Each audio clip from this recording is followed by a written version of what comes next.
There is a journey that every empath walks alone, a path that is often invisible to the outside world and rarely acknowledged by those who have never experienced it.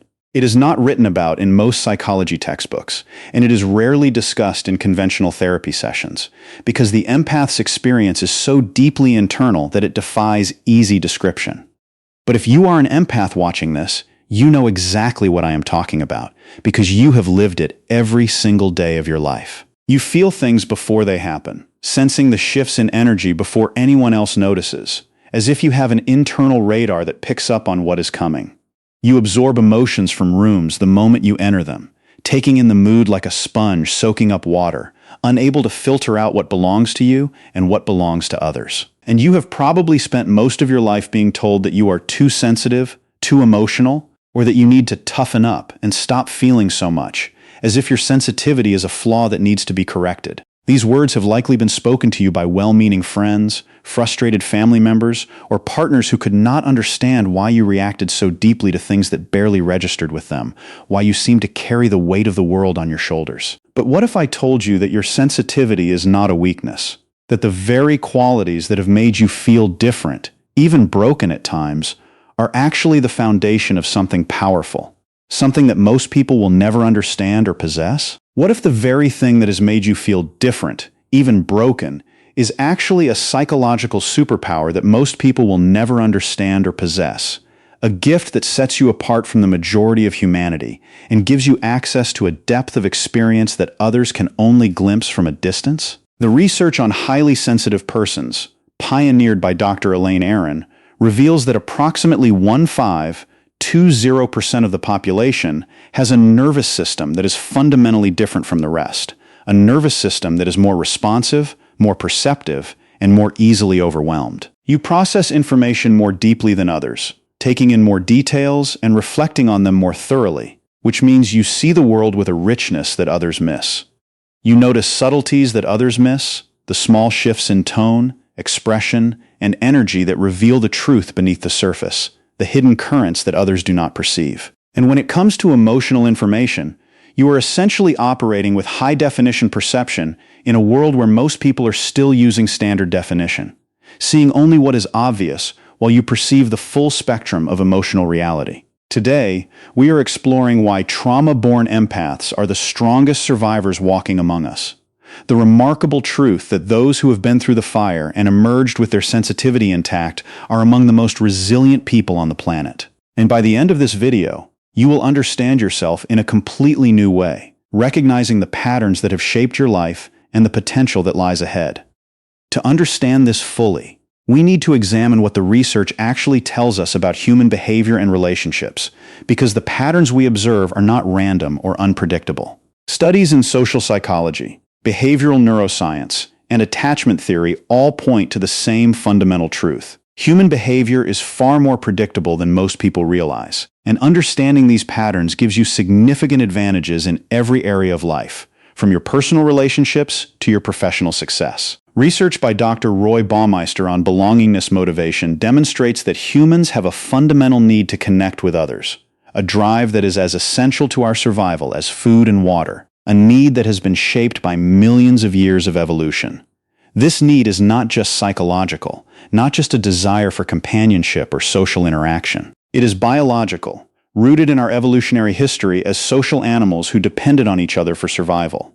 Social isolation activates the same threat response systems as physical danger, meaning that being alone triggers the same stress response as being in physical peril, because our brains have learned that isolation meant death in our ancestral environment. But this need for connection exists in constant tension with our equally fundamental need for autonomy, the desire to be independent and self-directed, to make our own choices and control our own lives. Dr. Jack Braham's research on reactance theory shows that when people feel their freedom is threatened, they experience psychological reactance, a state that motivates them to restore their freedom, often by doing the opposite of what they are being pressured to do, by asserting their independence in the face of control. This explains why people often want something more when they feel it might be taken away, why the forbidden fruit is always the sweetest.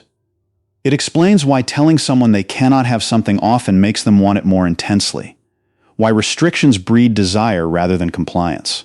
It explains why pushing someone too hard often leads to resistance rather than cooperation, because the human spirit rebels against control. On the neurological level, research using functional MRI has revealed that social rejection activates the same brain regions as physical pain, that the brain does not distinguish between a broken heart and a broken bone in terms of the neural pathways that are engaged. This is not metaphorical or poetic. It is literally true, a biological reality that has profound implications for how we understand human behavior. The anterior cingulate cortex and insula, which process physical pain, also activate during social exclusion, meaning that the pain of being left out, ignored, or rejected is experienced as actual physical pain by the brain, with all the same neural signatures. This explains why emotional wounds can feel as intense as physical ones, why the loss of a relationship can cause physical symptoms like chest pain and fatigue, why heartbreak is not just a figure of speech but a real, measurable physiological experience. This explains why social threats can trigger such powerful responses that override logic and reason, because the brain is treating them as matters of survival. Dr. Matthew Lieberman's research on social neuroscience, presented in his book Social, demonstrates that our brains are wired to prioritize social information above almost everything else, that we are constantly scanning our environment for social cues, threats, and opportunities, often without conscious awareness, like a radar that never stops sweeping for signals. This means that social dynamics are not just interesting sidelines to human existence, not just peripheral concerns that we can ignore when we choose. They are one of our brain's primary concerns, a fundamental part of how we navigate the world, as essential to our functioning as breathing or eating. What this means practically is that the patterns we observe in relationships are not random, not unpredictable, not impossible to understand. They follow predictable psychological laws that govern human behavior across cultures and contexts, laws that have been observed and documented by researchers for decades. The person who seems less interested often becomes more attractive due to the scarcity principle, because we value what is rare and hard to obtain, what we cannot easily have. The one who walks away often becomes more valued due to loss aversion, because we are wired to avoid losses more than we are wired to seek gains, and the fear of losing something is a powerful motivator. The one who maintains emotional stability while others react becomes perceived as higher status, because emotional control is associated with power and competence, with the ability to handle pressure without crumbling. Understanding these laws does not make you manipulative, does not mean you are trying to control others or exploit their weaknesses. It makes you informed, gives you the ability to see clearly what is happening, rather than being confused by it, rather than being manipulated without realizing it. And in a world where emotional intelligence determines success more than raw IQ, where the ability to understand and navigate human emotions is often the difference between thriving and struggling, this information is not just useful. It is essential for navigating the complexities of human interaction. The distinction between manipulation and wisdom is intent. The difference between using knowledge to exploit others and using it to protect yourself and create genuine connections. Manipulation uses this knowledge to exploit others, to gain power at their expense, to control and dominate. Wisdom uses it to protect yourself and create genuine connections, to build relationships that are healthy, reciprocal, and nourishing. Now let us turn to the specific journey of the trauma-born empath, the individual who has not only been born with heightened sensitivity, but has also experienced significant trauma that has shaped their empathic abilities. The research on trauma and empathy reveals a profound and often misunderstood connection. Trauma does not destroy empathy. It can actually deepen it, forging a sensitivity that is both a burden and a gift. Studies on post-traumatic growth show that many individuals who have survived significant adversity develop enhanced empathy, a greater capacity for compassion, and a deeper understanding of human suffering. This is not to say that trauma is a positive experience or that anyone should seek it out. Rather, it is to acknowledge that the human psyche has a remarkable capacity to transform pain into wisdom, suffering into strength, and wounding into healing. The trauma-born empath has walked through fire and emerged with their sensitivity intact, and in many ways, enhanced. They have learned to read people, not just as a natural ability, but as a survival mechanism, because their safety depended on it. They developed hypervigilance, an acute awareness of subtle changes in mood and energy, because being able to predict danger was essential for their survival.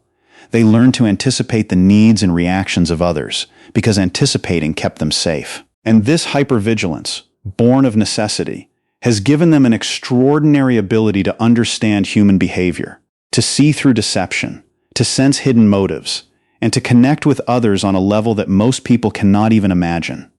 The trauma-born empath is not broken. They are forged, shaped by their experiences into someone who can hold space for others because they have held space for themselves. They understand pain because they have felt it deeply. They understand fear because they have lived it. They understand resilience because they have had to practice it every single day. They are among the strongest survivors walking among us, not because they have avoided suffering, but because they have integrated it, transformed it, and used it to become more compassionate, more aware, and more powerful than they ever could have been without it. The trauma-born empath possesses a unique set of strengths that set them apart from others. First, they have an unparalleled ability to read people, to see beneath the surface, to detect deception and hidden motives with uncanny accuracy. This is not a mystical gift.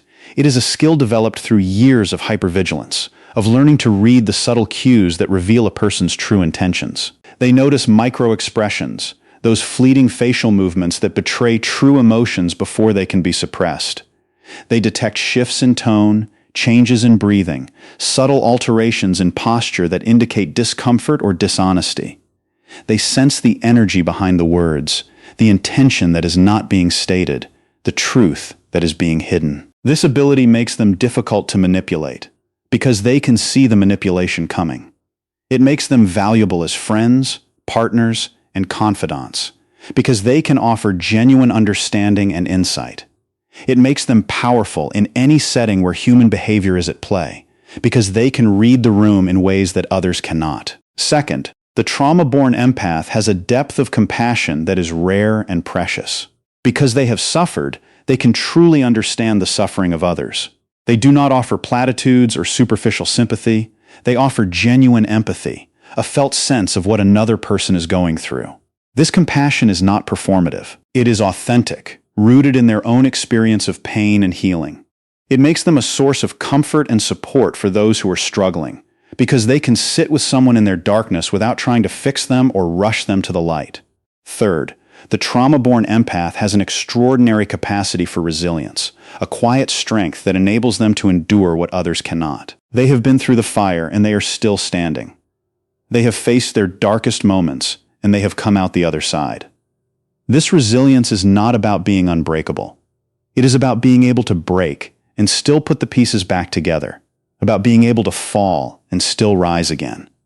It is about knowing that they can survive, because they have survived before. This resilience is a beacon of hope for others, a living testament to the human capacity for renewal and transformation.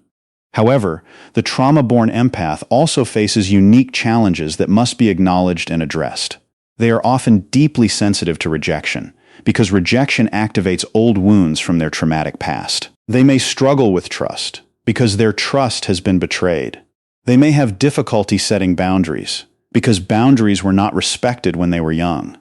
They may be prone to emotional exhaustion, because they carry the weight of their own pain and the pain of others. They may experience a deep sense of loneliness, even when surrounded by people, because they feel things that others do not. They may struggle with guilt and shame, because they internalize the messages that they were somehow responsible for the pain they endured. These challenges are real and significant, but they are not insurmountable. With self-awareness, support, and intentional healing, the trauma-born empath can transform these challenges into sources of strength.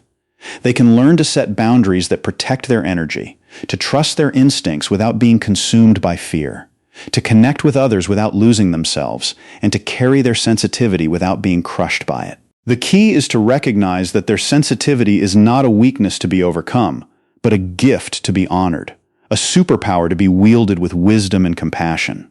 The research is clear. Why trauma-born empaths are the strongest survivors walking among us is not just an interesting psychological concept, not just an idea to ponder. It is a real phenomenon that affects your daily life, your relationships, and your well-being, shaping every aspect of your existence, from the moment you wake up to the moment you fall asleep. Understanding it gives you something powerful: choice, the ability to decide how you will respond rather than being driven by unconscious patterns. You can respond from awareness rather than react from programming, making conscious decisions rather than being carried along by automatic reactions. You can navigate relationships with understanding rather than confusion, seeing clearly what is happening rather than being lost in the emotional fog. The question is not whether these patterns exist in your life. They do, because they are part of the empath's experience, woven into the fabric of your daily existence. The question is what you will do with this knowledge, how you will use it to transform your life. Will you use it to understand yourself better, to make sense of the experiences that have confused you for so long, to finally see the patterns that have been shaping your life? Will you use it to improve your relationships, to set boundaries that protect your well-being, to create connections that are balanced and healthy? Will you use it to protect yourself from those who would exploit your natural tendencies, to recognize the signs of emotional manipulation before you are drawn in? Will you use it to develop strengths you did not know you had, to grow into the person you are meant to be, to transform your sensitivity from a source of suffering into a source of power? The path forward starts with honest self-assessment, a willingness to look at yourself clearly, to see the patterns that have shaped your life without judgment. Where do you see yourself in what we have discussed today? Do you recognize the signs of trauma-born empathy in your own life? Have you used your sensitivity as a survival mechanism, and is it now time to use it as a tool for growth? What patterns resonate with your experience? What aspects of this journey feel familiar to you? What dynamics have you observed in your own relationships? The patterns that repeat themselves over and over, the themes that recur despite your best efforts. And more importantly, what is one thing you can do differently starting today? One small change that can set you on a new path?